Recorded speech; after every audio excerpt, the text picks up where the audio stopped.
مسیح خداوند میں عزیز بھائی اور بہنوں، آج 3 فروری ہے اور ہفتے کا دن۔ کلیسیا آج ہمارے سامنے 4 صدی کے ایک مقدس اور شہید بشپ مقدس بلیز کا روز یادگار رکھتی ہے۔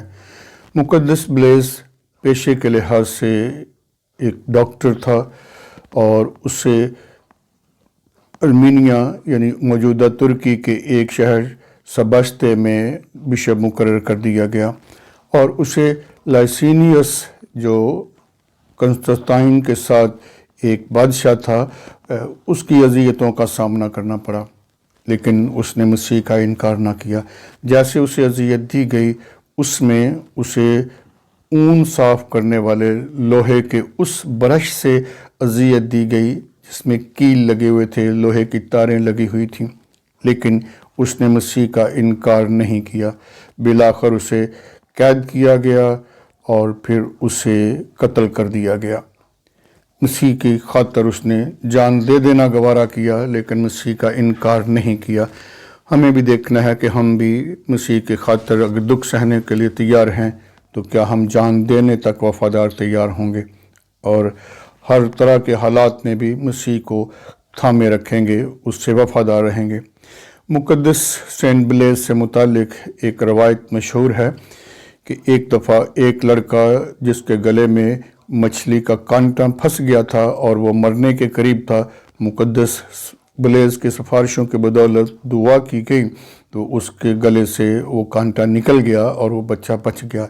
کلیسیا آج بھی مقدس بلیز کی اس نیکی کی بدولت اپنے گرجا گھروں میں آج کے دن دو موم بتیاں ایکس نما سلیب کی طرح سے جو مقدس اندریاس سے منسوب ہے انہیں جوڑ کر لوگوں کے گلوں پر لگاتی اور یہ دعا کرتی ہے کہ مقدس بلیز شہید اور مقدس کی دعاؤں کی بدولت آپ کو ہر طرح کے گلے کی بیماریوں سے خصوصاً اور عام بیماریوں سے بالخصوص شفا بخشے۔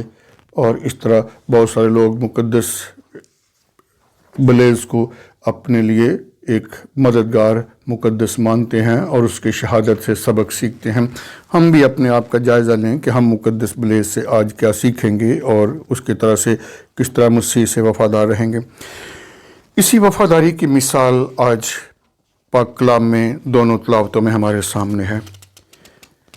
سلیمان بادشاہ پہلے نمبر پر ہمارے سامنے ہے، اور وہ خدا سے اپنی وفاداری اس بات پہ دکھاتا ہے کہ خدا کے حضور دعا کرتا ہے کہ اے خدا میں تیرا شکر کرتا ہوں، پہلے تو اس بات کے لیے کہ تو نے وہ وعدہ جو اس کے باپ سے کیا تھا وہ وعدہ اب میرے ساتھ قائم رکھ، کہ میں اگر اپنے باپ کی جگہ پر تخت پر بیٹھا ہوں تو مجھے اس قوم کو اور مجھے سب لوگوں کو دانش مندی کے ساتھ رہنمائی کرنے کا حوصلہ، فضل اور طاقت دے۔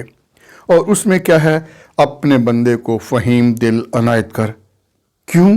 تاکہ تیری قوم کے درمیان انصاف کرے، نیکی اور بدی میں امتیاز کرے۔ یہ بات خدا کو پسند آتی ہے، اور خدا اسے اس بات کے لیے کہ اس نے اپنے لیے عمر کی درازی نہیں مانگی، دولت نہیں مانگی، دشمنوں کی جان نہیں مانگی، بلکہ ایک فہیم دل مانگا ہے، دانش اور عقل مندی مانگی ہے، لوگوں کے درمیان انصاف کرنے کی خواہش کی ہے، لہٰذا خدا اسے یہ سب کچھ دیتا ہے۔ اور پہلی تلاوت کے آخر میں ہم کیا پڑھتے ہیں؟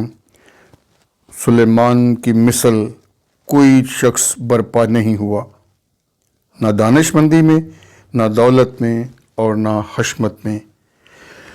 ہم اپنے آپ کو دیکھیں۔ نمبر 1 ہے کہ خدا کے ساتھ ہماری وفاداری کیسی ہوتی ہے، اور ہم اپنی اس وفاداری کے نتیجے میں خدا سے کیا مانگتے ہیں۔ ہمارے سامنے مقدس اگسطین کی مثال بھی آتی ہے، جو خدا سے کہتا ہے کہ اے خداوند ہماری جانیں کب آرام پائیں گی؟ صرف اس وقت جب وہ تجھ میں آرام پائیں گی۔ مقدس تامس اکوائنس سے ایک روایت منسوب ہے کہ اس پر خداوند یسوع مسیح ظاہر ہوا کہ تو نے بہت لکھا ہے اور خوب لکھا ہے، اب تو مجھ سے کیا انعام چاہتا ہے؟ تو اس نے کہا کہ اے خداوند تجھ سے کم کچھ نہیں۔ یا تجھ سے زیادہ کچھ نہیں، صرف تو چاہیے۔ تو ہم بھی دیکھیں سلیمان نے حکمت مانگی، فہیم دل مانگا، ہم خدا سے کیا مانگتے ہیں؟ مقدسین نے خدا کی، یسوع مسیح کی محبت میں رہنا، ان کے حضور رہنا چاہا، ہم خدا سے اپنے لیے کیا چاہیں گے؟ اسی صورت اسی وفاداری کو پرکھتے ہوئے اگر پاک انجیل پر دھیان دے تو خداوند یسوع مسیح سب سے پہلے تو اس نے اپنے رسولوں کو باہر منادی کرنے بھیجا۔ جب رسولوں نے جا کر سب کچھ کیا اور سکھایا جو انہوں نے یسوع مسیح سے سیکھا تھا، تو وہ آ کر خوش ہیں اس بات سے، لیکن اس سے زیادہ اہم بات کیا ہے؟ یہ کہ یسوع مسیح انہیں الگ اور ویران جگہ میں لے کر جاتا ہے تاکہ وہ آرام کریں۔ یہ محض الگ اور ویران جگہ میں جانا اور آرام کرنا نہیں، یہ ہمارے لیے اپنے اندر ایک کشمکش میں انصاف کرنا ہے جو ہمارے خدا کے ساتھ وفاداری کو پرکھنے میں ہماری مدد کرتی ہے۔ اور وہ پرکھ کس بات کی ہے کہ ہم کام کرنے میں الجھے رہنا یا خدا کی محبت میں رہنا، دونوں میں سے کس کا چناؤ کرتے ہیں۔ لیکن کام کرنا اپنی جگہ اہم، لیکن اس سے زیادہ آرام کرنا وہ بھی اہم، دونوں اپنی اپنی جگہ پر اہم ہیں۔ لیکن جب خداوند یسوع مسیح اپنے شاگردوں کو الگ جگہ پر لے کر جاتا ہے جہاں جا کر وہ آرام کریں، تو اس کا مطلب کیا ہے؟ ہمیں بھی چاہیے کہ اپنی روزمرہ زندگی میں دعا کریں، ہمیں بھی چاہیے اپنی روزمرہ زندگی میں خدا کا کلام پڑھیں اور یسوع مسیح کے ساتھ اس کے مقدسین کی زندگی پر غور کرنا، رفاقت میں رہنا، یہ سیکھیں۔ جب تک ہم مقدسین کی زندگی کو سامنے رکھتے ہوئے، جب تک ہم اس کے خدا کے کلام پر پڑھ کر، سوچ کر، عمل کر کے اس کی محبت میں نہیں گہرائی پاتے، تو ہم محض کام کرنے والے ہوں گے، ہم محض اپنے آپ کو مصروف رکھنے والے ہوں گے۔ لیکن سلیمان کی طرح، لیکن مقدس بلیز کی طرح کیا ہماری وفاداری خدا کے ساتھ بھی ہوگی، ہماری محبت خدا کے ساتھ بھی ہوگی کہ نہیں؟ ہاں، کام تو کام صحیح، لیکن خدا کے ساتھ محبت میں اور خدا کے ساتھ رفاقت میں وفادار رہنا، یہ بھی اسی صورت اہم اور لازم ہے۔ اس کے بعد اگلی چیز جو ہمارے سامنے آج کی کتاب میں، آج کی تلاوتوں میں رکھی گئی ہے، وہ ہے کہ یسوع مسیح کی فکر مندی بہت سارے اور لوگوں کی طرف، ان کی طرف جنہیں مقدس مرکز آج کی پاک انجیل میں کہتا ہے یہ ان بھیڑوں کی مانند تھے جن کا چرواہا نہ ہو۔ خداوند یسوع مسیح ان پر بھی ترس کھاتا ہے، وہ انہیں بھی سکھانا چاہتا ہے اور انہیں بھی اپنے بھیڑ خانے میں، انہیں بھی اپنی محبت میں، انہیں بھی اپنی کلیسیا میں لانا چاہتا ہے۔ اب دیکھنا یہ ہے کہ ہم کہیں گھر کے اندر رہنے والے لوگ تو نہیں رہ گئے، کیا ہم صرف گھر کے اندر رہیں گے، دعا کریں گے، کلام مقدس پڑھیں گے، لیکن جو کچھ پڑھیں گے، جو کچھ سیکھیں گے یسوع مسیح کے ساتھ رہ کر، اسے سکھائیں گے کب؟